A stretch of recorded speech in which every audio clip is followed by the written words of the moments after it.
பக்கத்தில் நிழலவரே, வழுவாமல் காப்பவர் அவரே, வல பக்கத்தில் நிழலவரே, சூரியன் பகலில் சந்திரன் இரவில் சேதப்படுத்தாதே,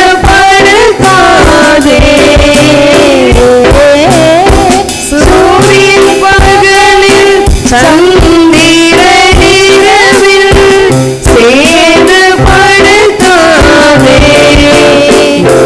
ஏன கொத்தாசி வரும் பர்வதம் நீராயின் அந்தலை ஏறெடுப்பே, ஏன கொத்தாசி வரும் பர்வதம் நீராயின் கண்களை ஏறெடுப்பே.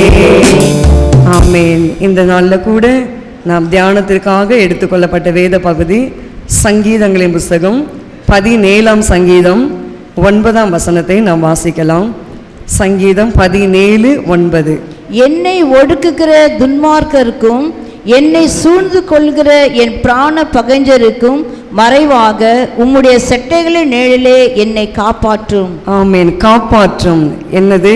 உம்முடைய செட்டைகள் நிழலிலே என்னை காப்பாற்றும். இயேசுவோட நிழல் நம்ம இந்த மாதத்தில் காப்பாற்ற போகிறது.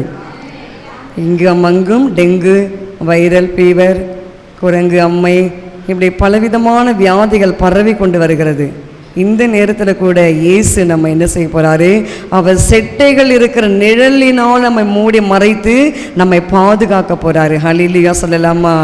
ஆமென். 9 மாதங்கள் நம்மை காப்பாற்றினார். இந்த 10ஆவது மாதத்தில் கூட கர்த்தர் நம்மை காப்பாற்ற போகிறார். அதுலேயும் வாசிக்கலாம். சங்கீதம் 27:5 வாசிங்க. சங்கீதம் 27:5. அவர் என்னை தம்முடைய கூடாரத்தில் மறைத்து என்னை தமது கூடார மறைவிலே ஒளித்து வைத்து என்னை கண்மலையின் மேல் உயர்த்துவார்.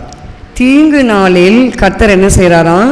நம்மை தம்முடைய கூடாரத்தில் மறைவில் வைத்து மறைத்து வைக்கிறாரு. தீங்கு, ஒரு தீமையான ஒரு காரியம் வரும் என்று சொன்னால் அதற்கு முன்னதாக நம்முடைய இயேசப்பா நம்ம என்ன செய்ய போறாராம்? அவருடைய கூடார மறைவுக்குள்ளாக நம்ம வைத்து ஒளித்து வைத்து நம்மை பாதுகாக்க போறாரு. அதுதான் கர்த்தருடைய நிழல்.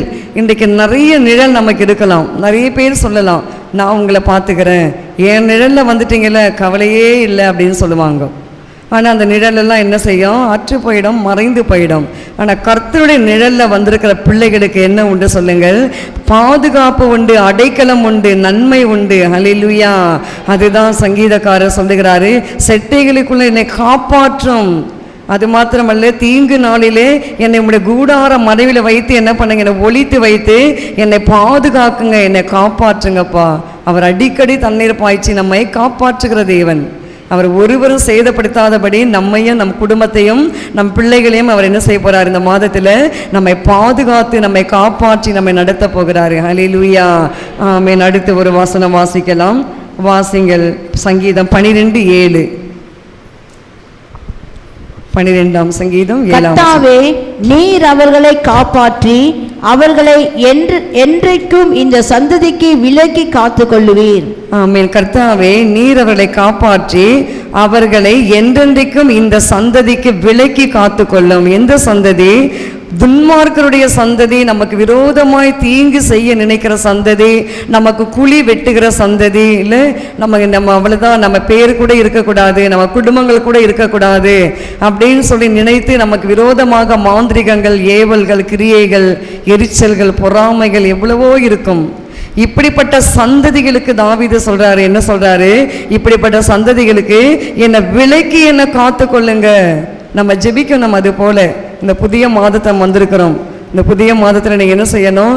கர்த்தாவே, என் குடும்பத்தை காப்பாற்றுங்க, என் பிள்ளைகளை காப்பாற்றுங்க, நான் சுற்றி இருக்கிற என் வட்டார பகுதியை காப்பாற்றுங்க, நான் வசிக்கிற என் தெருவை நீங்கள் காப்பாற்றுங்க. இல்லை, நம் மூலமாக நம் தெரு என்ன செய்யப்பட வேண்டும்? காப்பாற்றப்பட வேண்டும். ஒரு நீதிமான் இருப்பாரானால் அந்த தெரு காக்கப்படும். ஒரு நீதிமான் இருப்பாரானால் அந்த பட்டணம் காக்கப்படும். ஒரு நீதிமான் இருப்பாரானால் அந்த தேசம் காக்கப்படும். இல்லை ஆபிரகாம் அப்படித்தானே இருந்தார். ஆபிரகாம் நீதிமானா இருந்தபடினால அவர் கெஞ்சி ஜெபிக்கிறாரு. 10 நீதிமான், 30 நீதிமான், 50 நீதிமான் இப்படி இருந்தால் கர்த்தாவே நீங்கள் அழிப்பீரோ என்று சொல்லி, அதே போல தான் இன்றைக்கு நாம் கூட இந்த கடைசி காலங்களில் வந்திருக்கிறோம். சத்துரு யாரை விழுங்கலாம் என்று சொல்லி வகை பார்த்து சுற்றி தெரியுவான். யார் அப்படியே காத்திருக்காங்க? கர்த்தருடைய பிள்ளைகளை தான், கர்த்தருடைய பிள்ளைகளுக்கு மட்டும்தான் அது தீமைகள் வரும், மற்றது எதுவும் வராது. எனவே அப்போ அந்த மாதிரி இருக்கிற டைமில் நம்ம என்ன செய்ய வேண்டும்? நம்ம ஜெபிக்க வேண்டும். பிசாசு எப்போதுமே ரெடியாக இருப்பான். ஏசப்பாவும் நமக்கு காப்பாற்றுவதற்கு ரெடியாக இருப்பார். அதை விட இவனும் ரெடியாக இருப்பான். ஆனால் அவனை காட்டிலும் இயேசு பெரியவர் தான். நம்ம அவனை நம்ம மகிமைப்படுத்தவில்லை. இருந்தாலும் நம் எல்லா விதத்திலும் எல்லா நேரத்திலும் நம்ம ஜாக்கிரதையாக நம் எச்சரிப்போடு மிகவும் நம் விழிப்போடு இருக்க வேண்டும். அப்படி இருக்குமானால் தான் நம்ம குடும்பத்தை என்ன செய்ய முடியும்? கர்த்தர் காப்பாற்றுவார். பரவாயில்ல, நான் எங்கள் மனைவி ஜெபிக்கிறாங்க, நான் ஜெபிச்சா பரவாயில்ல, எங்கள் மனைவி எனக்காக ஜெபிக்கிறாங்க, நான் ஜெபிக்கலைன்னா பரவாயில்ல அப்படி என்று இருக்கக்கூடாது. என் கணவர் ஜெபிக்கிற, சில வீடுகளில் கணவர் ஜெபிப்பார், மனைவி ஜெபிக்கவே மாட்டாங்க. சில வீட்டில் மனைவி ஜெபிப்பாங்க, கணவர் ஜெபிக்க மாட்டாங்க. ஆனாலும் பாருங்கள், இங்கே அப்படி இல்லை. நம்ம என்ன இருந்தாலும் நம்ம ஜெபிக்க வேண்டும். கணவரும் மனைவி 2 பேருமே ஜெபிக்க வேண்டும். சில பேர் பிள்ளைங்க இருப்பாங்க, எங்கள் அம்மா அப்பா ஜெபிக்கிறாங்க, அது போதும், எங்கள் அம்மா அப்பா ஜெபத்தில் தான் நான் இன்றைக்கி காக்கப்பட்டுட்டு இருக்கிறேன், எங்கள் அம்மா அப்பா ஜெபத்தில் தான் இன்றைக்கி நான் உயிரோடு இருக்கிறேன். நல்லது இருக்கட்டும், ஆனாலும் பிள்ளைகளும் ஜெபிக்க வேண்டும். வாலிப பிள்ளைகள் ஜெபிக்கணும். ஒரு தம்பி சொன்னேன், ஆளே காணோம், அவர் எங்கே போயிட்டாருன்னு தெரியல, அட்ரஸ் இல்லாமல் போயிடுவாங்க. எனவே அப்போ வாலிப தம்பிமார்கள் கவனிக்கணும். சபைக்கு வந்துட்டிங்கன்னா சபையில் தான் உட்காரணும். என்ன சொல்கிறீங்க? இங்கே அங்கே வேடிக்கை பார்த்துட்டு இருந்தால் பிசாசு நம்மளை கேட்ச் பண்ணிடுவான். ஏன்னா இது கடைசி காலம். இந்த கடைசி காலத்தில் நம்ம எப்படி இருக்கணும்? விழிப்பாக இருக்கணும். நாம் மிக மிக ஜெபத்தோடு இருக்கணும். ஜெபம் இல்லை என்று சொன்னால் ஈஸியாக நம்மளை விழுங்கிடுவான். அதனால தான் தூக்கத்திலே கலையை விதைச்சிட்டு போயிடுவான். சில பேர் தூங்கும்போது கூட, தூங்கும்போது நம்ம ஜெபிக்கணும். தூங்கும்போது ஏசப்பா நான் தூங்க போகிறேன், என் கூட வாங்க, எனக்கு நல்ல நித்திரையை கொடுங்க, எனக்கு நல்ல சொப்பனம் கொடுங்க, எனக்கு நல்ல வெளிப்பாடு கொடுங்க அப்படின்னு நம்ம என்ன செய்ய வேண்டும்? ஜெபித்து விட்டு நம்ம படுக்க வேண்டும். அப்பொழுது கர்த்தர் என்ன செய்வார்? நம்மை காப்பாற்றுவார். ஏனென்றால் அவர் நம் மீது அக்கறை கொண்டு அடிக்கடி தண்ணீர் பாய்ச்சுவார். ஏசாயா தீர்க்கதரிசி புஸ்தகத்தில் நாம் அதை குறித்து வாசிக்கிறோம். ஏசாயா 27ஆம் அதிகாரம். அவர் அடிக்கடி தண்ணீர் பாய்ச்சி ஒருவரும் அதை சேதப்படுத்தாதபடிக்கு அவர் என்ன செய்கிறாராம்? இரவும் பகலும் அதை காத்துக் கொள்கிறாரு. 3:27 கர்த்தராகிய நான் அதை காப்பாற்றி அடிக்கடி அதற்கு தண்ணீர் பாய்ச்சி ஒருவரும் அதை சேதப்படுத்தாதபடிக்கு அதை இரவும் பகலும் காத்துக்கொள்வேன். இரவும் பகலும் அதை காத்துக்கொள்றாரு. இரவுலையும் காப்பாரு, பகலையும் காப்பாரு. அதனால்தான் அவருக்கு பெயர் உறங்காமல் தூங்காமல் காக்கிற தேவன்.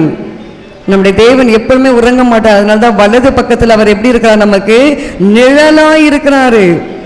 நம்முடைய வலது பக்கம் எடுத்துக்கோங்க, ரைட் ஹேண்டு, அங்கே நிழல்.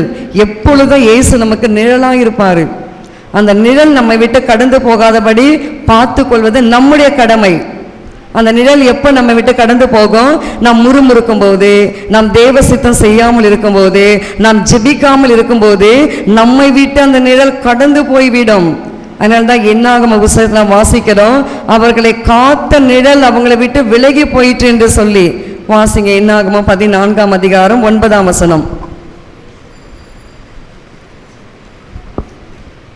கர்த்தருக்கு விரோதமாக மாத்திரம் கலகம் பண்ணாதிருங்கள். அந்த தேசத்தின் ஜனங்களுக்கு நீங்கள் பயப்பட வேண்டியதில்லை. அவர்கள் நமக்கு இரையாவார்கள். அவர்களை காத்த நிழல் அவர்களை விட்டு விலகி போயிற்று. கர்த்தர் நம்மோடே இருக்கிறார், அவர்களுக்கு பயப்பட வேண்டியதில்லை என்றார்கள். பார்த்தீங்களா? அவர்களை காத்த நிழல் என்ன ஆகிச்சா? அவர்களை விட்டு விலகி போயிற்று. அப்ப தேவன் என்ன சொல்றாரு? உன் வலது பக்கத்திலே உனக்கு நிழலாக இருக்கிற 121ஆம் சங்கீதம் 5ஆம் வசனம். அப்ப அப்படிதானே சொல்றாரு. 121:5 வாசிக்கிறோம். வாசிங்க. கர்த்தர் நமக்கு எப்படி இருக்கிறாரு? கர்த்தர் உன்னை காக்கிறவர், கர்த்தர் உன் வலது பக்கத்திலே உனக்கு நிழலாய் இருக்கிறார். அப்ப கர்த்தர் நமக்கு காக்கிறவர், வலது பக்கத்தில் நமக்கு நிழலாய் இருக்கிறாரு. இருப்பா. அப்ப நீங்க தானே சொன்னீங்க, ஏசப்பா வலது பக்கத்து நிழலா இருப்பேன்னு சொன்னீங்களே, இப்போ என்னை ஏன் இப்படி கைவிட்டீங்க நம்ம கேட்கலாம். அப்போ அதுதான் கர்த்தர் சொல்றாரு, அந்த நிழலா இருக்க வேண்டுமானால் சில காரியங்கள் நம்ம செய்யக்கூடாது, கலகம் செய்யக்கூடாது. இஸ்ரவேல் ஜனங்கள் என்ன செய்தார்கள்? கலகம் பண்ணினார்கள். அந்த ஆட்கள் பெரிய பெரிய ஆட்களாக இருக்காங்க, ராட்சத பிறவியாக இருக்காங்க, நம்ம போக முடியாது, நம்ம அந்த இடத்த போய் நம்ம சுதந்திரிக்க முடியாது, நம்ம அவ்வளோதான் அப்படிதான் இப்படிதான்னு பல காரியங்கள் கர்த்தருக்கு விரோதமாக முறுமுறுத்து மோசேக்கு விரோதமாக முறுமுறுத்தார்கள். எத்தனையோ காரியங்களை இஸ்ரவேல் ஜனங்கள் செய்தார்கள். அதனால தான் இஸ்ரவேல் ஜனங்களை காத்த நிழல் என்ன ஆகிற்று? விலகி போயிற்று. ஹல்லேலூயா. இன்றைக்கு உங்களையும் என்னையும் காக்கிற நிழல் நம்மை விட்டு என்ன செய்யக்கூடாது சொல்லுங்க? விலகி போகக்கூடாது. அப்ப விலகி போகக்கூடாது என்றால் நாம் கலகம் செய்யக்கூடாது, நாம் பாவம் செய்யக்கூடாது, நாம் முறுமுறுக்க கூடாது, நம் கர்த்தருக்கு விரோதமாக நாம் இருக்கக்கூடாது, நம் அநியாயமான காரியத்தில் கூட நம்ம கை போடக்கூடாது, அநியாயமான காரியங்களுக்கு நம்ம துணை போகக்கூடாது. அப்படி இருக்கும் பொழுது கர்த்தருடைய நிழல் நம்மை காப்பாற்றும். அப்போ இஸ்ரவேல் ஜனங்களுக்கு என்னது? அந்த நிழல் விலகி போயிற்று. ஆனாலும் இன்றைக்கு ஆவிக்குரிய இஸ்ரவேலராகிய எனக்கும் உங்களுக்கும் நம்முடைய நிழல் இந்த மாதம் எப்படி இருக்க போகுது சொல்லுங்கள்? அது காப்பாற்றுகிற நிழலாக இருக்க போகிறது. ஹல்லேலூயா. அவர்களை அந்த நிழலானது விலகி போயிற்று. ஆனால் நம்மை அந்த நிழலானது என்ன செய்ய போகிறது? நம்மை காப்பாற்ற போகிறது. சர்வ வல்லோட நிழல் என்று வாசிக்கிறோம். 91 சங்கீதம் 1 வசனம். நமக்கு எல்லாம் தெரிந்த வசனங்கள் தான். சங்கீதம் 91:1. உன்னதமானவரின் மறைவில் இருக்கிறவன் சர்வ வல்லவருடைய நிழலில் தங்குவான். அப்போ உன்னதமான நிழலில் இருக்கிறவன் எப்படி இருப்பானா? சர்வ உன்னதமானவர் ஹெவன்லி ஃபாதர். அவர் உன்னதத்தில் இருக்கிறவர். அவரை மாதிரி ஒரு தெய்வம் யாருமே கிடையாது. அதனால தான் நம்ம பாடினோம், இயேசுவை போல அழகுள்ளவர் யாருமே இந்த பூமியில கிடையாது. எல்லாம் எங்கள் தெய்வங்கள் பெரியங்க, அவங்க இவங்கன்னு சொல்லி அவங்க பெருமை பாராட்டி கொள்ளலாம். ஆனாலும் இயேசுவை மாதிரி ஒரு தேவன் இந்த உலகத்தில் ஒருவருமே இல்லை. அவர்தான் தம்முடைய இரத்தத்தை முழுவதுமாக நமக்கென்று சிந்தி நம்மை சம்பூர்ணமாக மீட்டு கொண்டாரு. என்ன சொல்லுங்க? எந்த ஒரு தெய்வமும் நமக்காக அவர் பலியாகவில்லை. ஆனால் இயேசு மாத்திரம்தான் நமக்காக பலியானார். மற்ற தெய்வங்கள்லாம் பாருங்க, பலி கொடுப்பாங்க, நரபலி, வாலிப பிள்ளைங்க பலி, அந்த பலின்னு. இப்போ கூட சமீபத்தில் ஈஷா அந்த யோகாவை யாரும் கற்றுக்கொள்ளாதீர்கள். பிள்ளைகளுக்கு கூட நீங்கள் ஸ்கூலில் யோகா ஒரு கிளாஸ் இருக்குமானால் தயவு செய்து அதை நீங்கள் சேர்க்காதீர்கள். அந்த யோகா தான் இன்றைக்கு உலகத்தில் இருக்கிற பெரிய பிசாசு. அதனால தான் மோடி அவர்கள் அந்த யோகாவை இன்டர்நேஷ்னலில் கொண்டு போயிருக்கிறாரு. ஆனாலும் தேவன் அதையெல்லாம் தலைகீழாக மாற்றுவார். இன்றைக்கு மாட்டிக்கிட்டார் அந்த ஐயா. இன்றைக்கி மாட்டிக்கிட்டு இன்றைக்கி பெரிய இதில் இருக்கார். கர்த்தர் இன்னும் செய்வார். நம்ம ஜெபிச்சுட்டே இருக்கோம். நம்ம ஜெபங்கள் ஒரு நாளும் வீண் போகாது. நம்ம தேவனை போல இந்த உலகத்தில் வேற எந்த தெய்வம் இல்லை என்பதை எல்லாரும் அறிந்து கொள்ளுகிற ஒரு நாள் வரப்போகிறது. ஹல்லேலூயா. அந்த நிழலுக்குள்ளதாக நீங்கள் நானும் வந்திருக்கிறது. எப்படிப்பட்ட நிழல் சொல்லுங்க? சர்வ வல்லவருடைய நிழல். அப்போ அல்மைட்டி காட், சர்வ வல்லவர். அந்த நிழல்ல நம்ம இருக்கும் பொழுது நமக்கு வாதைகள் வராது, வியாதிகள் வராது, கடன் வராது. இன்னைக்கு கடன் வந்துருச்சுன்னா என்ன? நம்ம சர்வ வல்லோட நிழல்ல இல்லாம நாமளே ஒரு நிழலை போய் தேடி போய் கண்டுபிடிச்சு மாட்டிக்கிறோம். அது என்ன நிழல்? கடன் என்ற நிழல். அந்த கடன் என்ற நிழல்ல கடன் கொடுக்கலாம். கிரெடிட் கார்டு கொடுப்பாங்க தான், இல்லைன்னு சொல்லலை. நல்லா கொடுப்பாங்க. 4 கூட கொடுப்பாங்க, 5 கூட கொடுப்பாங்க, நிறைய கொடுப்பாங்க. இலவசமாக கொடுக்குறேன் அப்படின்னு சொல்லி ஆசை காட்டி கொடுப்பாங்க. அதிலெல்லாம் நம்ம என்ன செய்யக்கூடாது? அதையெல்லாம் வாங்கி நம் கடனில் மாட்டிக்கொள்ளக்கூடாது. நிறைய பேர் தீமையை சொல்லி கொடுப்பார்கள். இதை பொடி அதை பொடி, சும்மா இருக்கும்போது ஈவினிங் டைமில் சீட்டு பொடி, அந்த சீட்டை பொடி, இதை போடு, ஃபண்டு போடு, இப்படியெல்லாம் சொல்லுவார்கள். மிக மிக கவனமாக இருக்க வேண்டும். அந்த நிழல்லாம் நம்மை காப்பாற்றாது. நம்முடைய நிழல் எந்த நிழல் சொல்லுங்கள்? சர்வ வல்லவருடைய நிழல் நம்மை காப்பாற்றும். ஐயா சொன்னார் பார்த்தீங்களா சாட்சி? எண்ணெயும் மாவும் குறையாமல் இருக்க வேண்டுமானால் நாம் சம்பாதிக்கிற சம்பாத்தியத்தில் கர்த்தருக்கு நாம் உண்மையாக இருக்க வேண்டும். நீங்கள் உண்மையாக இருந்து பாருங்க, கடனே உங்களுக்கு வராது. நீங்கள் யார்கிட்டேயும் எனக்கு காசே இல்லை, எனக்கு எதுவுமே இல்லை, நான் என்ன பண்ணுறது ஏது பண்ணுறது நீங்கள் சொல்லவே மாட்டீங்க. ஹல்லேலூயா சொல்லலாமா? காரணம் என்ன சொல்லுங்க? நீங்கள் உன்னதமான நிழலில் தங்கி இருக்கிறீங்க. அந்த உன்னதமான நிலை தங்கி இருக்கும்போது கடன் இருக்கும், நான் இல்லை என்று சொல்லவில்லை. கடன் வாங்கக்கூடாதுன்னு சொல்லலை, வாங்குங்க. திராணி இருக்குமானால், அதை கட்ட திராணி இருக்குமானால் கடன் வாங்குங்கள். உங்களுக்கு கடன் வாங்கிட்டு கட்ட திராணி இல்லை என்றால் வாங்காதீர்கள், அதிகமாய் வாங்காதீர்கள். நம்முடைய செலவுக்கு தக்க நாம் வாங்க வேண்டும். நம்மளுக்கு வருமானம் எவ்வளவு இருக்கிறதோ அந்த வருமானத்துக்கு தக்க நாம் பொருட்களை வாங்கி வைக்க வேண்டும். 30 ரூபாய் செல்லு கூட இருக்கு, 30,000 செல்லு கூட தான் இருக்குதான், நமக்கு தெரியாது, சொன்னதை கேள்விப்பட்டேன். 8,000 ரூபாய் செல்லு கூட இருக்குது, 15,000 ரூபாய் செல்லு கூட இருக்குது. எல்லா செல்லும் ஒன்று தான். எல்லா செல்லையும் நம்ம என்ன செய்ய போகிறோம்? ஆன் பண்ணி பேச போகிறோம், அல்லது டயல் பண்ணி யாருக்காகிலும் பேச போகிறோம், அவ்வளோதான். அதற்கு நம்ம எதுக்காக நம்ம செலவுக்கு மிஞ்சி நான் 30,000 ரூபாய்க்கு நான் செல்ஃபோன் வாங்கணுமா? நான் 30,000 ரூபாய்க்கு பெரிய டிவி வாங்கணுமா? LED டிவி கலர் கலராக வருதுன்னு விளம்பரத்துக்கு அவன் என்ன செய்வான்? அவன் விளம்பரப்படுத்தி கொள்ளுவான். ஆனால் நாம தான் கவனமாக இருக்க வேண்டும். அவங்களுடைய வியாபாரத்துக்காக விளம்பரம் செய்வார்கள். இது சார், அது சார், இப்படி சார், இந்த கார்டு வாங்க சார், இதை போட்டால் இப்படி வரும் சார், இதுலேருந்து லாபத்தை இப்படி எடுக்கலாம் சார், மேடம் அப்படி பண்ணலாம் மேடம், இல்லைன்னு சொல்லுவாங்க தான், இல்லைன்னு சொல்லலை. இந்த சீட்டு அந்த சீட்டு வந்துக்கிட்டே இருக்கும், இப்படி வாங்க, இந்த மாதிரி கட்டி வாங்கிக்க, இடம் வாங்கிக்க, அப்படி வாங்க. கர்த்தர் கொடுப்பாரு. எப்போ கொடுப்பாரு சொல்லுங்க? நாம் கர்த்தருடைய நிழலில் வந்து இருக்கும் பொழுது. அப்போ அந்த கர்த்தருடைய நிழல் வந்து நமக்கு என்ன கொடுக்குது? நமக்கு பாதுகாப்பு கொடுக்குது, அடைக்கலம் கொடுக்குது, நமக்கு தேவைகள் எல்லாம் சந்திக்கப்படுகிறது. ரூத்தின் புஸ்தகத்தில் வாசிக்கிறோம். ரூத்துக்கு யார் சொல்லி கொடுத்தது? இயேசு கர்த்தரை பற்றி சொல்லி கொடுக்கல. தன்னுடைய மாமியினிடத்திலிருந்து இந்த ரூத் அம்மா என்ன செய்தார்கள்? அவங்க கற்றுக்கொண்டார்கள். சர்வ வல்லவர்னு ஒருத்தர் இருக்காரு, எங்க மாமியுடைய கடவுள் அவரு. அந்த மாமியுடைய கடவுள்கிட்ட நான் போனா அந்த சர்வ வல்லவர் எனக்கு என்ன செய்வாரு? என் செய்கைக்கு தக்க பலனை எனக்கு தருவாரு. இல்லை, நம்ம ரூத்தின் புஸ்தகத்துல வாசிக்கிறோம். வாசிங்க 2:12. உன் செய்கைக்கு தக்க பலனை கர்த்தர் உனக்கு கட்டளையிடுவாராக. இஸ்ரவேலின் தேவனாகிய கர்த்தருடைய சட்டைகளின் கீழ் அடக்கலமாய் வந்த உனக்கு அவராலே நிறைவான பலன் கிடைப்பதாக என்றான். அப்போ இஸ்ரவேலின் வாசிங்க, இஸ்ரவேலின் தேவனாகிய கர்த்தருடைய சட்டைகளின் கீழ் அடக்கலமாய் வந்த உனக்கு அவராலே நிறைவான பலன் கிடைப்பதாக என்றார். பார்த்தீங்களா? இஸ்ரவேலின் தேவனாகிய கர்த்தருடைய செட்டைகளுக்குள்ள நாம் வர வேண்டும். எத்தனையோ தெய்வங்கள் இருக்கலாம், என்ன டைட்டலோட கர்த்தர் சொல்றாரு பார்த்தீங்களா? இஸ்ரவேலின் தேவனாகிய செட்டைகளுக்குள்ள உன்னதமானுடைய மறைவு, அந்த உன்னதமான செட்டைகளை வந்து நாம் இருக்கும் பொழுது நமக்கு எப்படிப்பட்டது கொடுக்கிறாரு? நிறைவான பலன் கொடுக்கிறாரு. பை நிறைய நம்ம வாங்கிட்டு வர மாதிரி கர்த்தர் கொடுப்பாரு. அல்லேலூயா சொல்ல மாட்டேன்றீங்களே? நீங்க கொஞ்சம் தான் சம்பாதிப்பீங்க, நீங்க வீட்டுக்கு என்ன பண்ணுவீங்க? பை நிறைய வாங்கிட்டு வருவீங்க, சம்பூர்ணமாக வாங்கிட்டு வருவீங்க. எப்போ சொல்லுங்க?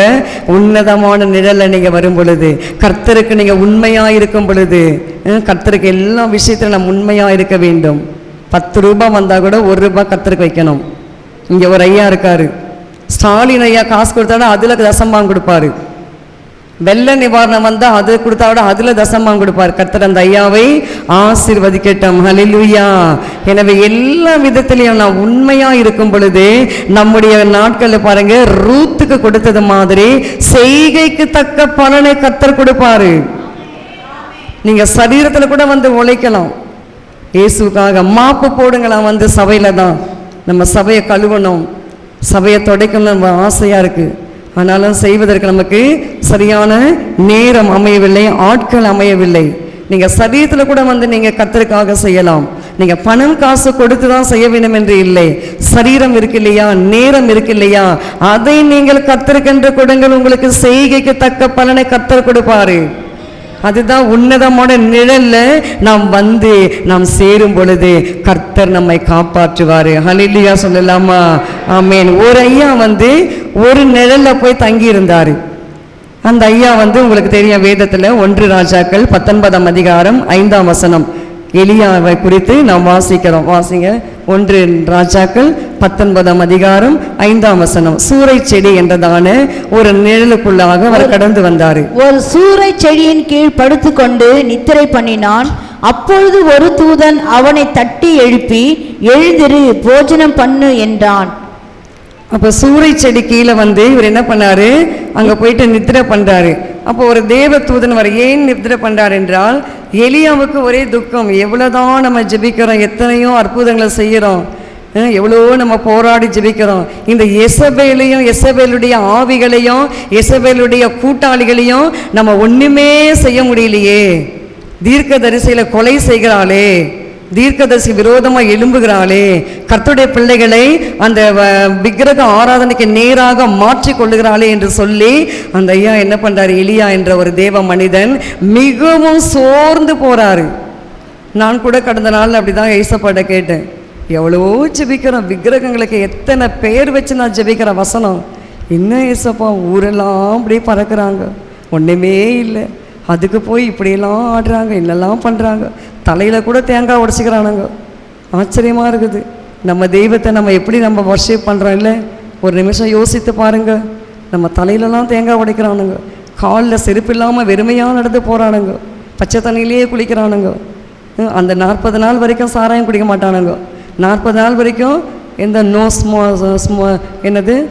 எந்த ஸ்மோக் பண்ணுறது இதெல்லாம் கிடையாது, மற்றபடி அதெல்லாம் செஞ்சுடுவாங்க.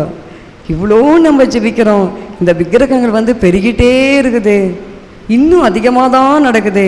ஒருவேளை ஜெபிக்காமல் விட்டுடலாமா அப்படின்னு கூட நமக்கு ஒரு சோர்வு வருகுது. அதுதான் எலியாவுடைய நாட்களில் அந்த சோர்வு வந்தது. அப்படி அவர் சூறை செடி கீழே போய் அவர் படுத்துக்கொள்கிறாரு. அப்போ அந்த சூறை செடி கீழே போய் படுத்துக்கொள்ளும் போது தான் தேவன் ஒரு தூதனை அனுப்புகிறாரு. அனுப்பி அவர் வாசிங்க 6ஆம் வசனம். அவன் விழித்து பார்க்கிற போது இதோ தழலில் சுடப்பட்ட அடையும் ஒரு பாத்திரத்தில் தண்ணீரும் அவன் தலைமாட்டில் இருந்தது. அப்பொழுது அவன் புசித்து குடித்து திரும்ப படுத்து கொண்டான். திரும்பவும் படுத்துக்கிறாரு. என்ன ஒரு நல்ல தீர்க்கதரிசியில் ஒரு பாருங்க, அது கர்த்தருடைய தூதன் தட்டுறாரு, போஜனம் பண்ணுன்னு சொல்றாரு, பண்ணிட்டு மறுபடியும் படுத்துக்கிறாரு. தழலில் சுடப்பட்ட அடையும் ஒரு பாத்திரத்தில் தண்ணியும் மறுபடியும் கொண்டு வந்து வைக்கிறாரு.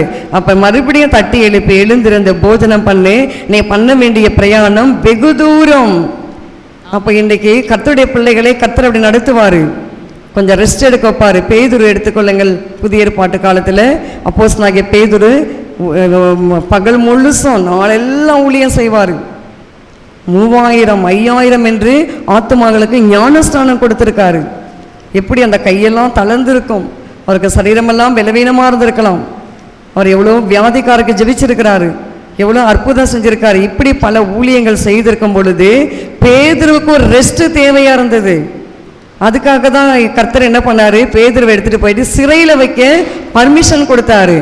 அப்போ அந்த இடத்துல கூட தேவன் பாருங்க ஒரு தூதனை அனுப்பி பேதுருவை தட்டி எழுப்பி வெளியில கொண்டு வராரு. ஹல்லேலூயா சொல்லலாமா?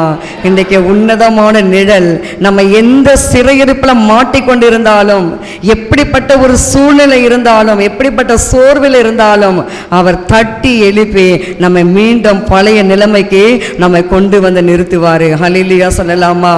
ஆமென். மறுதலித்த பேதுருவை கொண்டு கர்த்தர் பாருங்க ஐரோப்பா கண்டம் முழுமைக்கும் ஒரு வல்ல மிஷனரியாக அவர் கர்த்தராகி இயேசு நேரடியாக சிலுவையில் அறைந்து கொன்னார்கள். அவரையும் அப்படித்தான் கொல்ல வேண்டும் என்று இருந்தார்கள். ஆனால் சொல்லிட்டார் அவரு, கர்த்தராகிய இயேசு மரித்தது மாதிரி நாம் மரிக்கக்கூடாது, அதற்கு நான் பாத்திரன் அல்ல, என்னை தலைகீழாக நீங்கள் வைத்து என்னை சிலுவையில் அறைங்க. நீங்கள நானும் சொல்ல முடியுமா? இயேசுக்காக சொல்ல முடியுமா? நம்மளை வெட்ட வரான், நம்மளை குத்த வரான், சிலுவையில் மாட்டி நம்ம அடிக்க வரான், நம்ம சொல்லுவோமா? சரிங்க சார், அதுக்கு என்ன சார், எந்த தெய்வத்தை நான் விட்டுட்டு உங்கள் தெய்வத்துக்கிட்ட வந்துடுறேன், ஓகே, அதை பற்றி நோ ப்ராப்ளம், எல்லாம் எம்மதமாக சம்மதம் சார், இல்லை எம்மதமாக சம்மதம் மேடம் அப்படின்னு சொல்லுவோமா? இல்லை, எப்படி சொல்ல போகிறோம்? இயேசுக்காக பேதுரு ஐயா வைராக்கியமாய் நின்னாரு. அதே எலியா என்ற தேவ மனிதன் மகா வைராக்கியமாய் நின்னாரு. கர்த்தர் தான் தெய்வம் என்று சொல்லி அந்த ஒரு மனுஷி எசபேலுக்கு முன்னாடி அவர் அப்படியாக பயந்து ஓடி ஒளிந்தாலும் கர்த்தருக்கு முன்னாடி அவர் வைராக்கியமாய் நின்று அவர் சவால் விட்டாரு. ஹல்லேலூயா சொல்லலாமா? இன்றைக்கு நம் வாழ்க்கையில கூட கர்த்தருடைய ஜனமே ஏசப்பாவுடைய நிழல்ல, சிலுவையின் நிழல், என்ன சொல்றீங்க? கர்த்தருடைய நிழல் அங்க, இங்க சிலுவையின் நிழல். சிலுவையின் நிழலுக்கு விட்ட வந்தவங்க ஒரு நாளும் வெட்கப்பட்டு போவதில்லை. ஒரு நாள் நம்ம கைவிடப்பட்டு போவதில்லை. அந்த சிலுவை நிழல்ல வந்திருக்கிற அத்தனை பேரும் ஒரு இளைப்பாறுதலை கர்த்தர் கொடுப்பாரு. அதனாலதான் நேரமில்லை, யோவான் சுவிசேஷத்தில் இருக்கிறது, சில பெண்கள் கூட சிலுவையின் கீழே வந்து ஊழியம் செய்திருக்கிறார்கள். அந்த காலத்திலே பெண்கள் ஊழியம் செய்திருக்கிறார்கள். இந்த காலத்துல பெண்கள் ஊழியம் செய்யலாமா? இல்ல, ஊழியம் செய்யலாம் தானே, செய்யலாம், தவறு ஒன்றும் இல்லை. நிறைய பெண்களை கர்த்தர் எடுத்து வல்லமையாக பயன்படுத்தி கொண்டு வருகிறார். நான் கூட பெண்ணு தானே, கர்த்தர் என்னை கூட பயன்படுத்துகிறார். உங்களையும் கர்த்தர் பெண்கள் ஊழியம் செய்யலாம். சில சபைகளில் பெண்கள் ஊழியம் செய்யக்கூடாது, பெண்கள் பேசக்கூடாது. நமக்கு அப்படி கிடையாது. பெண்கள் இங்கே பாருங்க, யோவான்ல நான் வாசிக்கிறோம், கிளையோப்பா மரியாள், இயேசுவின் தாயாகிய மரியாள், மகதேல்னா மரியாள், இப்படி பல மரியாள்கள் சிலுவையின் நிழல்ல வந்து ஊழியம் செய்திருக்கிறார்கள். அதனால தேவன் அவர் குடும்பங்களை காப்பாற்றி இருக்கிறார். மகதேல்னா மரியாளை குறித்து இன்ன வரைக்கும் உலகம் எங்கும் பேசப்பட்டு வருகிறது. இயேசுவின் தாயாகிய மரியாளை குறித்து இன்றைக்கு உலகம் எங்கும் பேசி கொண்டு வருகிறது. அங்கங்க தெருவா ஒரு மரியாள் பொம்மையை வச்சு சாமி கும்பிட்றாங்க பாருங்க, அது கிடையாது, அது மரியாள் கிடையாது. ஞாபகம் வைத்துக் கொள்ளுங்கள், அது மரியாளே கிடையாது. இவங்க உலகத்தை ஏமாற்றுவதற்காக ஒரு தெருவா ஒரு பொம்மையை வச்சுக்கிட்டு அதுல சேலையை உடுத்தி அதுல நகையை போட்டு அதுல மாலையை போட்டு அது மரியாள் என்று சொல்லி கொண்டு வணங்கி கொண்டு வருகிறார்கள். அது மரியாள் கிடையாது. மரியாளை குறித்து பரிசுத்த மரியாள் பரமேறி அவங்க தேவனோடு இருக்கிறாங்க. இன்றைக்கு நம்முடைய காரியத்தோட நிழல், சிலுவையின் நிழல்ல நாம் வந்திருக்கும் போது நாம் ஊழியம் செய்ய கர்த்தர் நமக்கு ஒரு தருணம் கொடுப்பாரு. பெண்கள் உங்களுக்கு கொடுப்பாரு, ஆண்களுக்கு கொடுப்பாரு, எல்லாருக்கும் தருவாரு, சிறு பிள்ளைகளுக்கு தருவாரு. சிறு பிள்ளைகளை கூட கர்த்தர் இன்றைக்கு வல்லமையாக பயன்படுத்தி கொண்டு வருகிறார். இன்றைக்கு இருக்கிற சிறு பிள்ளைகள் நாளைக்கு இந்த சபைக்கும் மற்ற எல்லா நம்ம உலகத்தில் இருக்கிற அத்தனை சபைகளுக்கும் ஒரு பெரிய தூண்களாக கர்த்தர் மாற்றுவார். ஹல்லேலூயா சொல்லலாமா? ஆமென். இன்றைக்கு நாம் கூட அந்த சிலுவை நிழல்ல வந்து நாம் என்ன செய்ய வேண்டும்? கர்த்தருடைய நிழல்ல இருக்கும்போது ஊழியம் செய்யலாம். ஆத்துமாதாயம் செய்யுங்க. ஆத்துமாதாயம் செய்தால் தவறொன்றும் இல்லை. எங்கள் வீட்டுக்கார் திட்டுவாரே, எங்கள் பையனுக்கு நான் சாப்பாடு செஞ்சு வைக்கிறேன், வைங்க. பையனுக்கு சோறாக்கி வைங்க, வீட்டுக்காருக்கு சோறாக்கி வைங்க, சூடாக வைங்க, டேஸ்டாக செய்யுங்க, எல்லாம் செய்யுங்க. எல்லா வேலையும் முடிச்சுட்டு வாரத்தில் ஒரு நாள், ஏதாவது ஒரு நாளில் ஒரு 10 டிராக்ஸ் எடுத்துகிட்டு போயிட்டு உங்களால் முடிந்த வரைக்கும் நீங்கள் கொடுங்க, ஊழியம் செய்யுங்க, ஆத்துமாக்களுக்காக ஜெபிங்க. என் சபை நிரம்பனப்பா, என் சபையில் நிரம்பி புதிய புதிய ஆத்துமாக்கள் வரணும் அப்படின்னு சொல்லி நீங்கள் என்ன செய்ய வேண்டும்? ஜெபிக்க வேண்டும். அதை தான் அந்த நாட்களில் சிலுவையின் கீழே வந்த பெண்கள் செய்தார்கள். இன்றைக்கு நீங்களும் நானும் செய்யலாமா? ஊழியம் செய்வதற்கு நீங்கள் ஒப்பு கொடுக்குறீங்களா? எத்தனை பேர் ஊழியம் செய்ய நீங்கள் விரும்புகிறீங்க? நான் ஊழியம் செய்கிறேன், நான் ஜெப ஊழியம் செய்கிறேன், நான் சபையில் வந்து நான் ஜெபிக்கிறேன், நான் சபையில் வந்து ஊழியர்களுக்காக நான் ஜெபிக்கிறேன், நான் சபையில் வந்து ஆத்துமாக்களுக்காக ஜெபிக்கிறேன், என் குடும்பத்திற்காக ஜெபிக்கிறேன். சபையில் வந்து ஜெபிக்கும் பொழுது தேவன் ஒரு பெரிய ஆசீர்வாதத்தை கொடுப்பாரு. சபை இன்றைக்கு நிழலாக இருக்கிறது. அந்த நிழல்ல வரும் பொழுது நமக்கு எந்த விதமான சேதம் கிடையாது. அந்த இஸ்ரவேல் ஜனங்கள் முறுமுறுத்தபடினால்தான் அந்த நிழல் கடந்து போனது. இன்றைக்கு நாம் முறுமுறுக்காதபடி நாம் கர்த்தரை மகிமைப்படுத்துவோமானால், கர்த்தருக்கு நாம் ஊழியம் செய்வோமானால், கர்த்தர் நம்மை அவருடைய நிழலுக்குள்ளாக மூடி மறைத்து நம்ம என்ன செய்வாரா? நம்மை பாதுகாப்பாரு. ஹல்லேலூயா சொல்லலாமா? ஆமென். யோவான் சுவிசேஷம் 17ஆம் அதிகாரத்தில் நாம் ஒரு வசனத்தை வாசிக்கிறோம், வாசித்து பாருங்கள். அவர் நம்மை காத்து கொள்வார் என்று சொல்லி யோவான் சுவிசேஷம் வாசிங்கள் 17:12. நான் அவர்களுடனே கூட உலகத்தில் இருக்கையில் அவர்களை உம்முடைய நாமத்தினாலே காத்து கொண்டேன். நீர் எனக்கு தந்தவைகளை காத்து கொண்டு வந்தேன். வேத வாக்கியம் நிறைவேறத்தக்கதாக கேட்டின் மகன் கெட்டு போனானே அல்லாமல் அவர்கள் ஒருவனும் கெட்டு போகவில்லை. ஆமென். நான் அவர்களுடனே உலகத்தில் இருக்கையில் அவர்களை உம்முடைய நாமத்தினாலே காத்து கொண்டேன். ஆமென். அப்போ இயேசு இந்த உலகத்தில் இருக்கும் பொழுது கர்த்தருடைய நாமத்தினாலே சீஷர்களையும் இந்த ஜனங்களையும் நம்மையும் அவர் காத்து கொண்டார். இன்றைக்கு தேவன் நம்மை காக்க போறாரு. எப்படி காப்பார்? இல்லை, பத்திரமாய் பாதுகாப்பார். இரவும் பகல் நம்மை பாதுகாப்பார். போகும்போது வரும்போது நம்மை பாதுகாப்பார். என்ன சொல்றீங்க? ஒரு பாடல் உண்டு இல்லை, போகும் போதும் காக்கின்றான், திரும்பும் போதும் காக்கின்றான், போகும் போதும் காக்கின்றான், திரும்பும் போதும் காக்கின்றான். இஸ்ரவேலை காக்கிறவர் என்னாலும் தூங்க மாட்டார். இஸ்ரவேலை காக்கிறவர் என்னாலும் தூங்க மாட்டார். உதவி வரும் கண்மலை நோக்கி பார்க்கின்றேன். வானமும் வைரமும் படைத்தவரை நான் பார்க்கின்றேன். உதவி வரும் கண்மலை நோக்கி பார்க்கின்றேன்.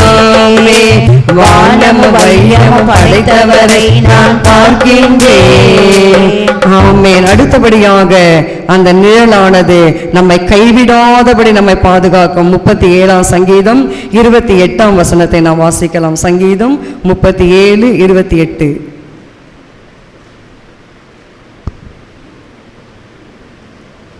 கர்த்தர் நியாயத்தை விரும்புகிறார். ஆமென். அவர் தமது பரிசுத்தவான்களை கைவிடுவதில்லை.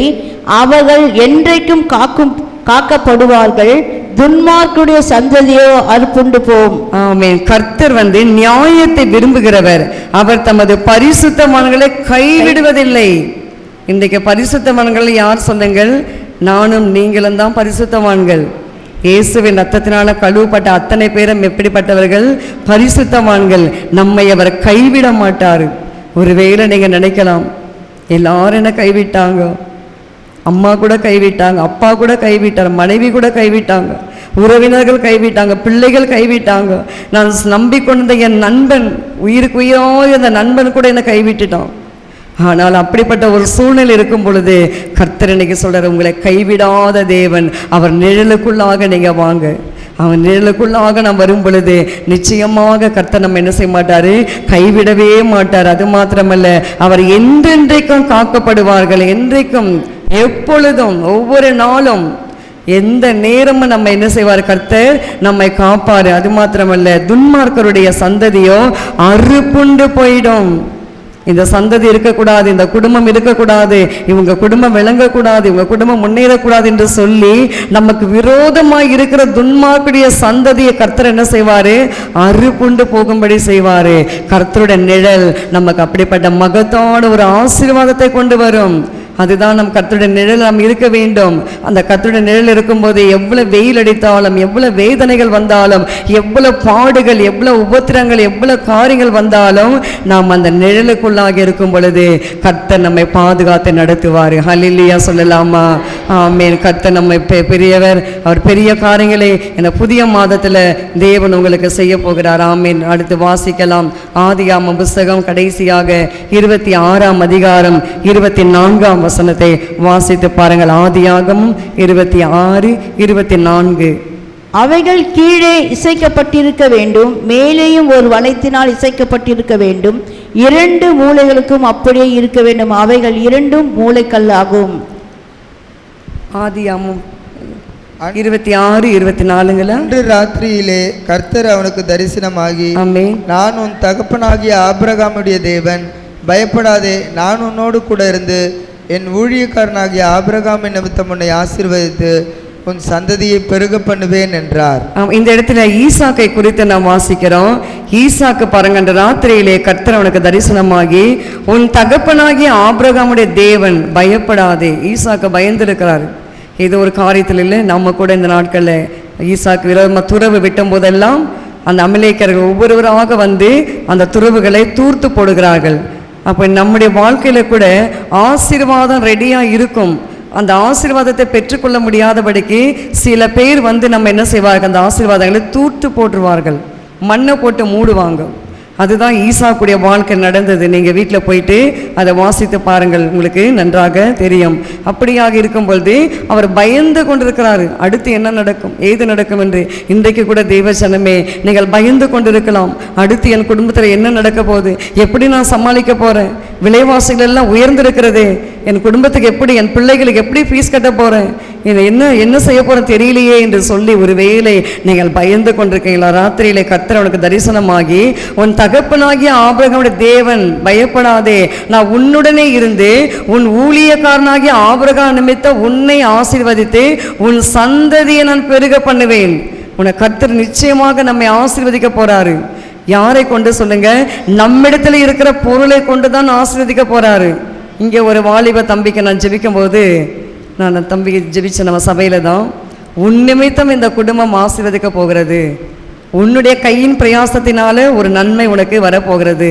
எனக்கு தெரியாதவங்க வீடு வாங்குற விஷயமெல்லாம் இப்படியாக நான் சொல்லி ஜெபிக்க ஆரம்பித்தேன். அப்போ நான் வந்து வீட்டில் யோசிக்க ஆரம்பித்தேன், ஏசப்பா இப்படி நம்ம சொல்லிட்டோம், ஒரு வேணுமா மாம்சத்தில் சொன்னோமா, அவங்கள திருப்திப்படுத்த சொன்னோமா தெரியாது, ஆனாலும் கர்த்தாவே நீங்கள் அந்த குடும்பத்தை ஆசீர்வதிங்க அப்படின்னு சொல்லி நான் ஜெபிக்க ஆரம்பிக்கும் போது பாருங்கள், அவன் படித்த படிப்பு ஒன்று தான், அவனுக்கு கிடைத்த வேலை ஒன்று தான், ஆனாலும் அவன் அந்த தம்பி பாருங்கள் மனரம்யமாக இருந்தார். இன்றைக்கி நாம் கூட அப்படி இருக்கணும், போதும் என்ற மனம். நம்ம ஐயோ நான் இந்த படிப்பு படித்தேன், நான் அந்த படிப்பு படித்தேன், எனக்கு இந்த வேலை இல்லை, எனக்கு என்ன இந்த சம்பளம், நான் அந்த வேலைக்கு போனேன், அப்படியெல்லாம் இருந்தால் உலகத்தில் நான் முன்னேற முடியாது. ஹல்லேலூயா சொல்லலாமா? நான் மனரம்யமாக இருக்கும்போது கர்த்தர் நம்மிடத்தில் இருக்கிற அந்த பொருளை வைத்துக்கொண்டே நம் சந்ததியை ஆசீர்வதிப்பார். நாம் படித்த படிப்புக்கு வேலை தேன்னா இந்த உலகத்தில் கிடைக்கிறது ரொம்ப கடினம். யாரோ ஒருத்தர் 2 பேருக்கு தான் வைத்துக்கொள்ளுங்கள் இல்லை, ஆனால் கர்த்தர் கொடுக்கிறதை அப்படியே நம்ம பிடித்து கொண்டு நாம் அதில் உண்மை உத்தமமாக இருந்தால் கர்த்தர் நம்மை உயர்த்துவார். இந்த ஒரு போஸ்ட்டுக்காக எனக்கு ஜெபம் பண்ணுங்காண்டி அப்படின்னு சொன்னார் அந்த தம்பி. சரி தம்பி நான் ஜெபிக்கிறேன் உனக்காக. இன்றைக்கி நம்ம சாட்சி கேட்ட அந்த போஸ்ட்டு அந்த தம்பிக்கு கர்த்தர் கிடைக்கும்படி கர்த்தர் செய்திருக்கிறாரு. அல்லேலூயா சொல்லலாமா? அதுபோல் தேவனுடைய பிள்ளைகளை உங்கள் சந்ததி ஆசீர்வதிக்கப்பட வேண்டுமானால் உங்கள் கையில் இருக்கிற பொருளை வைத்துக்கொண்டே கர்த்தர் ஆசீர்வதிக்க போகிறாரு. நம்ம இன்றைக்கி அதை விட்டுட்டு எப்படி ஆசீர்வதிப்பார், அங்கே போகலாமா, இந்த பிஸ்னஸ் பண்ணலாமா, அதை வைக்கலாமா, இதை செய்யலாமா, இங்கேருந்து அங்கே போடலாமா, அங்கேருந்து, அதெல்லாம் கிடையாது. கர்த்தர் என்ன சொல்கிறாரோ கர்த்தருடைய சமூகத்தில் அப்படியே நம்ம காத்திருக்கணும், ஜெபிக்கணும். தேவ சித்தத்துக்காக நாம் காத்திருக்கணும். தேவ சித்தத்துக்காக காத்திருந்து நம்ம ஜெபிக்கும் பொழுது கர்த்தர் நிச்சயமாக நம் சந்ததியை ஆசீர்வதிப்பார். ஆபிரகாம் ஊழியக்காரன் அது என்ன சொல்றாரு பாருங்க, என் ஊழியக்காரனாகிய ஆபிரகாம் நிமித்தம் உன்னை ஆசீர்வதித்து உன் சந்ததி நான் பெருக பண்ணுவேன். அப்போ இயேசு இன்றைக்கு நம்ம குடும்பத்தை நிச்சயமாக ஆசீர்வதிக்க போறாரு. உங்களை கொண்டு தான், உங்கள் பிள்ளைகளை கொண்டு தான், உங்கள் கையின் பிரயாசத்தின் பலனை கொண்டு தான். உங்கள் கையின் பிரயாசத்தின் பலனை நீங்கள் வைத்து கரத்தை வைத்து நீங்கள் ஜெபித்து நீங்கள் செலவு செஞ்சு பாருங்க. நீங்கள் கர்த்தருக்கு கொடுக்க வேண்டியதை பிரிச்சுட்டு உங்கள் கையின் பிரயாசத்தை கையை வைத்து நீங்கள் ஜெபம் பண்ணிட்டு நீங்கள் செலவு செய்து பாருங்கள். கர்த்தர் குடும்பத்தில் ஆசீர்வாதத்தை கொடுப்பாரு. ஹல்லேலூயா சொல்லலாமா? சொந்த வீடு கர்த்தர் கொடுப்பாரு. நிறைய லட்சமாக சம்பாதிக்கணும் இல்லை, கொஞ்சம் சம்பளம் சம்பாதிக்க கூட கர்த்தர் என்ன செய்வார், சொந்த வீடு கொடுப்பாரு. ஒரு சகோதரிக்கு நான் ஜெபம் பண்ணுவேன். இங்கேருந்து மாடியில் எடுத்துகிட்டு போவாங்க கார்பரேஷன் வாட்டர், குடத்தில் எடுத்துகிட்டு போகணும், துவைக்க, பாத்திரம் விளக்க, குளிக்க, எல்லாத்துக்குமே டாய்லெட் எடுக்க எல்லாமே கார்பரேஷன் வாட்டர். எப்படி எடுத்துகிட்டு போகிறீங்க, குடத்தெல்லாம் எப்படி மாடியில் ஏற்றிட்டு போகிறீங்க, முடியுமா? ஒரு காலத்தில் நானும் இப்படி செஞ்சேன், ஆனால் இப்போ என்னால் முடியாது. எப்படி எடுத்துகிட்டு போகிறீங்கன்னு சொல்லி அண்டையிலேருந்து நான் அந்த வீட்டுக்காக மோட்ரு போடுங்கப்பா, இந்த சிஸ்டர் வந்து வாஷிங் மிஷின் யூஸ் பண்ணணும், கையில் வாஷ் பண்ணக்கூடாது, இவங்களுக்கு தண்ணி மேலேயே வரணும்னு சொல்லி சின்ன ஜபந்தான், சாதாரண ஜபந்தான், அப்படி நான் சொல்லி ஜெபிக்க ஆரம்பித்தேன். அவங்க சொன்ன ஒரு சாட்சி, கர்த்தர் உங்கள் ஜெபத்தை கேட்டார், மேலேயே நான் இன்றைக்கி தண்ணி வருது, நான் குடம் தண்ணி மேலே எடுத்துகிட்டு போக இல்லை. கர்த்தர் பார்த்தீங்களா, அதுதான் சொல்ல வரேன். நம்ம இடத்துல என்ன இருக்கோ அதை வைத்தே கர்த்தர் நம்மை ஆசீர்வதிப்பார். இதுக்காக நம்ம எங்கேயும் ஓட வேண்டியதில்லை, அங்கே எங்கே நம்ம ஓடி நம்ம எங்கேயுமே அலைந்து திரிய வேண்டாம். கர்த்தர் நம்மிடத்தில் கொடுத்துருக்கிறாரு, அதுதான் சிலுவையின் நிழல். அந்த சிலுவை நிழலில் வந்தவர்கள் ஒரு நாளும் கெட்டு போனதில்லை. இல்லை ஒரு பாடல் இருக்குன்னு, சிலுவையின் நிழலில் அனுதினம் அடியான் சாய்ந்திலை பாரிடுவே, சிலுவையின் நிழலில் அனுதினம் அடியான் சாய்ந்திலை பாரிடுவே, சிலுவையின் நிழலில் சந்தோஷம் கண்டதினால் இலை படையாது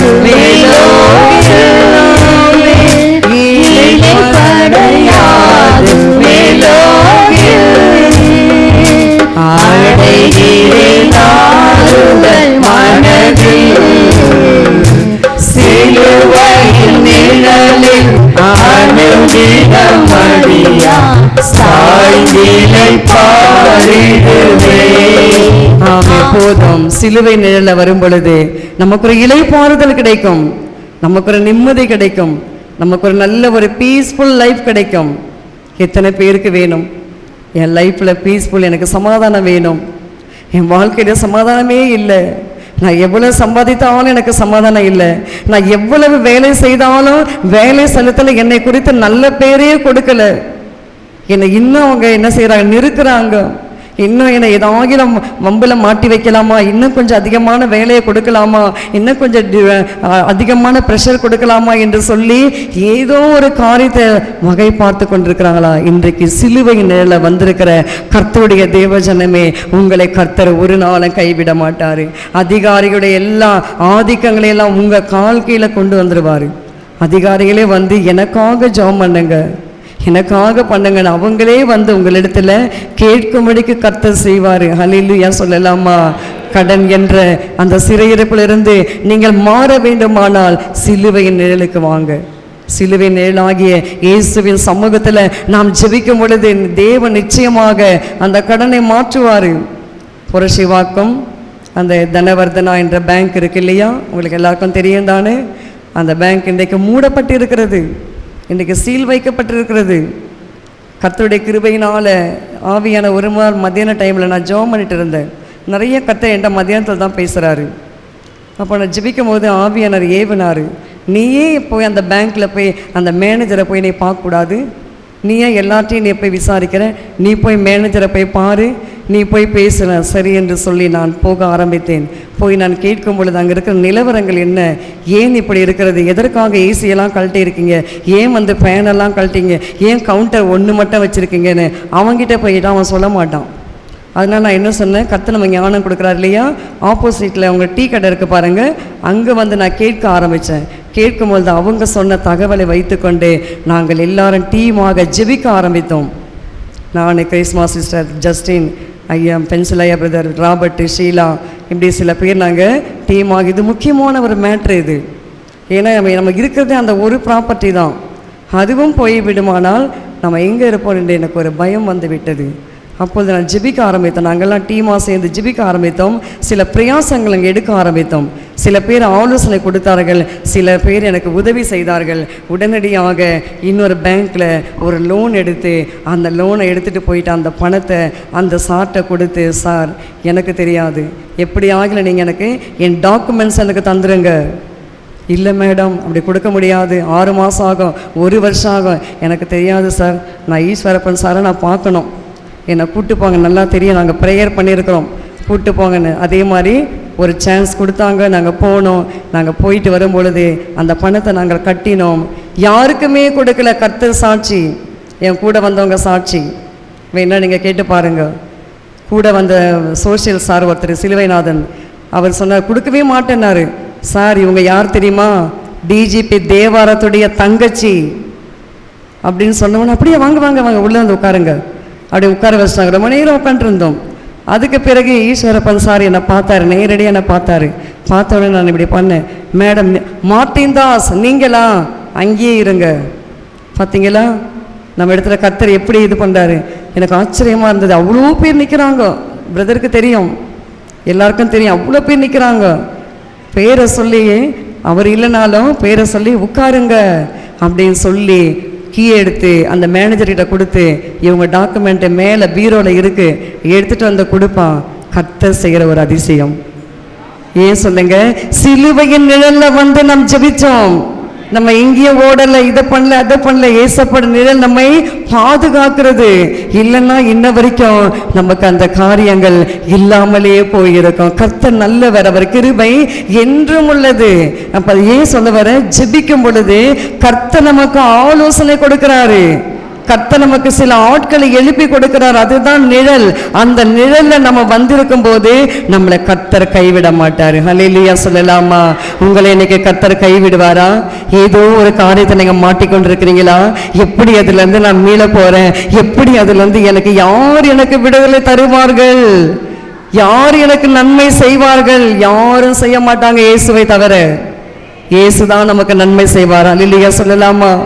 இயேசுவின் நிழல்ல வந்து பாருங்கள். சமாரியாஸ்திரி சொன்னது மாதிரி அவர் கிறிஸ்து தானா, வந்து பாருங்கள்.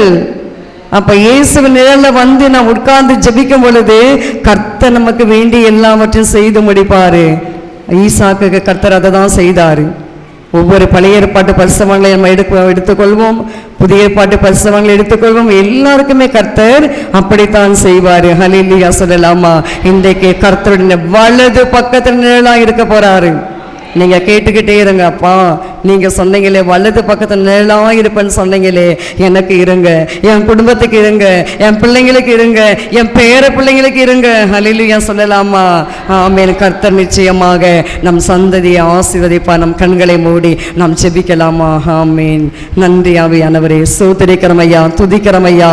இந்த நல்ல மத்தியான வேளையில கர்த்தாவே, நாங்கள் கேட்ட வார்த்தையின்படியாக எங்களுக்கு ஒரு நிழல் இருக்கிறதப்பா. அந்த நிழல் சிலுவை நிழலையா, அந்த நிழல் உன்னதமான செட்டைகளப்பா. அந்த உன்னதமான செட்டைகள் இருக்கிற ஆரோக்கியம், அங்க இருக்கிற நன்மைகள், அங்க இருக்கிறதான சகல காரியங்களும் எங்களையும் எங்கள் குடும்பத்தையும் ஆசீர்வதிக்கட்டும். எங்கள் திருச்சபையை நீர் ஆசீர்வதிங்க, எங்கள் தேசம் கூட ஆசீர்வதிக்கப்படட்டும் ஐயா. தேவனே உமக்கு நன்றி அப்பா. காத்துக்கொள்ளுங்க, பலப்படுத்துங்க. துதிக்கான மகிமையெல்லாம் உமக்கே செலுத்துகிறேன் இயேசுவின் நாமத்தில் பிதாவே, ஆமேன். நாம் சேர்ந்து சொல்லுவோம். என் ஆத்துமாவே கர்த்தரை ஸ்தோத்திரி, என் முழு உள்ளமே பரிசுத்த நாமத்தை ஸ்தோத்திரி. என் ஆத்துமாவே கர்த்தரை ஸ்தோத்திரி, கர்த்தர் செய்த சகல உபகாரங்களையும் மறவாதே. ஆமேன். ஹல்லேலூயா, ஹல்லேலூயா, ஹல்லேலூயா. ஆமேன். Praise the Lord, praise the Lord. God bless you. மாரநாதா, இயேசு சீக்கிரம் வர போறார். ஆமேன். Praise the Lord.